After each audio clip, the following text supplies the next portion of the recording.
오늘은 용서해 주시기를 원하시는 하나님의 마음에 대해서 공부하겠습니다.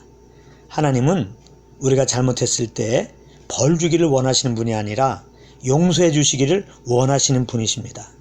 그래서 우리가 잘못한 것에 대해서 자백하면 얼마든지 우리의 죄를 용서해 주시는 것입니다. 그럼에도 많은 분들이 지은 죄에 대하여 하나님께 자백했음에도 불구하고 심한 죄책감과 자책감에 빠져 있어 스스로 하나님을 피하고 두려움 가운데 눌려 지내고 있습니다.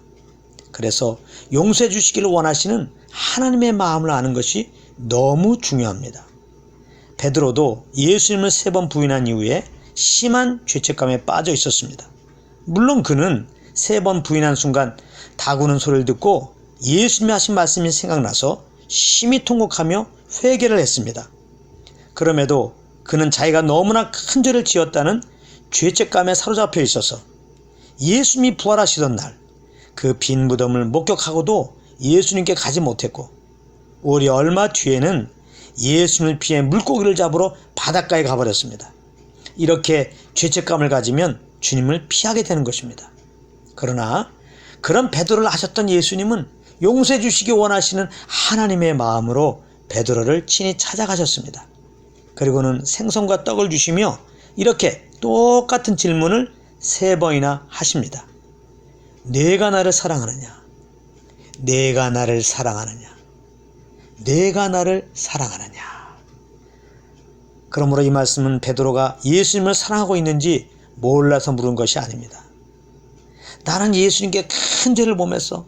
나는 예수님을 사랑하지 않았던 거야. 하면서 심한 죄책감 가운데 있는 베드로에게 예수님은 그렇지 않아. 너는 나를 사랑하잖아. 너는 나를 사랑하잖아. 너는 나를 사랑하잖아.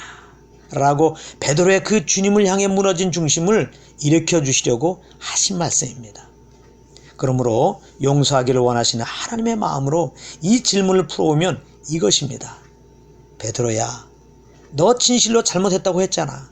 나는 너의 죄를 다 용서했어. 나는 너의 죄를 다시는 기억하지도 않아. 베드로야, 이제 고개를 들고 일어나. 다시 나와 함께 가자. 너는 나를 사랑하잖아. 어제나 오늘이나 영원토록 동일하신 예수님은 진실로 지은 죄를 자백했음에도 죄책감을 떨쳐버리지 못하고 주님께 고개를 들지 못하고 있는 자들에게 지금도 동일하게 말씀하고 계십니다. 내가 나를 사랑하느냐? 하나님은 지은 죄에 대하여 벌하기보다는 용서해 주시기를 원하셨기 때문에 그 아들을 보내어 우리 대신 피 흘려 죽게 하신 것입니다. 하나님은 이제 하나님께 죄를 회개하고 우리 죄의 피 흘려 죽으시고 부활하신 예수님을 구주로 믿는 자들에게는 다시는 죄와 불법을 기억지 아니하신다고 히브리서 10장 17절에 말씀해 주셨습니다. 그러므로 회개하고 예수 믿은 자들은 영원한 구원을 얻은 것입니다.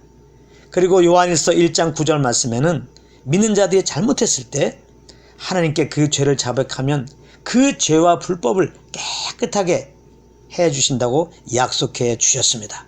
그러므로 우리에게는 용서받지 못할 죄가 없음을 알고 잘못한 것 성령님이 알려주실 때 지체하지 말고 정직하게 자백하고 자백한 다음에는 하나님께서 다 용서해 주셨음을 믿고 다시 성령과 동행하는 자리에 가기를 원합니다.